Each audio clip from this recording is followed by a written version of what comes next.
আসসালামু আলাইকুম। সামনে জাতীয় সংসদ নির্বাচন। সবাই প্রায় অনেকে যারা নির্বাচন করার জন্য ইচ্ছুক অনেকে নমিনেশন পেপার কিনছেন। তো বিএনপি একটা বড় দল, বিএনপির অনেক ক্যান্ডিডেট আছে। দেখা যায় প্রতি আসনে ২ জন ৪ জন ৬ জন পর্যন্ত কোনো জায়গায় নির্বাচন করার মতো অবস্থা আছেন। তো দলে তো সবাইকে নমিনেশন দিতে পারবে না। সেজন্য দল মিটিং করে সবাইকে ডাকিয়ে বলছে যে আমরা একজনকে নমিনেশন দিব, একজনে সবাই সবাই এই যে যাকে নমিনেশন দিবে তার পক্ষে কাজ করবে। সবাই বলছে হ্যাঁ ঠিক আছে। এবং কেউ কেউ মিটিং থেকে বাইরে এসে হাউমাউ করে কান্দিয়ে দিয়েছে যে নেতা যা বলছে তা। কিন্তু আমাদের যে একটা স্বভাব সেটা হলো যে কি বিচার মানে তাল গাছ দেবো না।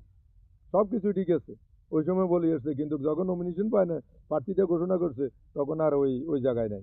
এই হলো যে অবস্থা আর কি। তারপরে প্রার্থীটা ঘোষণা করার পরে বিভিন্ন জায়গায় আন্দোলন সংগ্রাম হয়েছে। দলে বিভিন্ন কিছু তদন্ত মদন্ত করে দেখা যায় কিছু প্রার্থী টেস্ট টেস্ট করিয়ে মোটামুটি একটা অবস্থায় আসছে। এখনো অনেকে স্বতন্ত্র নির্বাচন করতে চাইতেছেন, কিন্তু কারো কারো বহিষ্কার করছে, আরো অনেকের বহিষ্কার করবে হয়তো সামনে। কিন্তু হয়তো মনে করবে বহিষ্কার করতেছে আর পরে হয়তো নিয়ে নিবে। কিন্তু কি অবস্থা হবে এটা আপনারা নিজেরা বুঝতে পারতেছেন। আপনাদেরকে একটা উদাহরণ দিই, দলের বিপক্ষে যাইয়ে কি সুবিধা হবে? আমার মনে হয় তেমন কোনো সুবিধা হবে না। আমরা যদি দেখি বিএনপির প্রতিষ্ঠাতা মহাসচিব বদরুদ্দোজা চৌধুরী, অলি আহমেদ, নাজমুল হুদা সহ বড় বড় বড় এমপি মন্ত্রী, বিএনপির বড় বড় নেতারা বিএনপি থেকে যাইয়ে দল গঠন করছে নিজেরা। একবারও বিএনপিতে যাওয়ার পরে একবারও এমপি হইতে পারে না, মন্ত্রী হইতে পারে না, এবং দল গঠন করছে। দলেরও কি অবস্থা, যায় যায় নিবু নিবু অবস্থা, এই হইলো যে অবস্থা আর কি। তো এই এখন আপনারাও হয়তো দলের বিপক্ষে যাইয়ে নির্বাচন করবেন হয়তো, কিন্তু নিজের অবস্থা কি হবে একমাত্র আল্লাহ জানে। আর নির্বাচন না করে দলকে সহযোগিতা করেন, আপনি অনেক সম্মানিত হবেন। আপনি দলে আরো অনেক বেশি সুযোগ সুবিধা আপনি দল থেকে নিতে পারবেন নির্বাচন না করে দলের পক্ষে কাজ করলে। তারপরে যদি এই দেখেন কিভাবে মানুষের সম্মান আসে।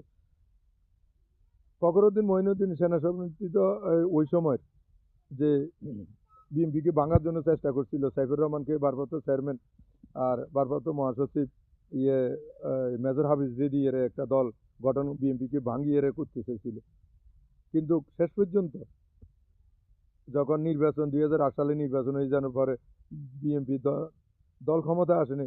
দলের সাথে এই সাইফুর রহমান মারা গেছে, মেজর হাফিজের কোনো সম্পর্ক ছিল না। উনি দলের ভাইস চেয়ারম্যান ছিল, কোনো সম্মান দলের মধ্যে কোনো গুরুত্ব ছিল না।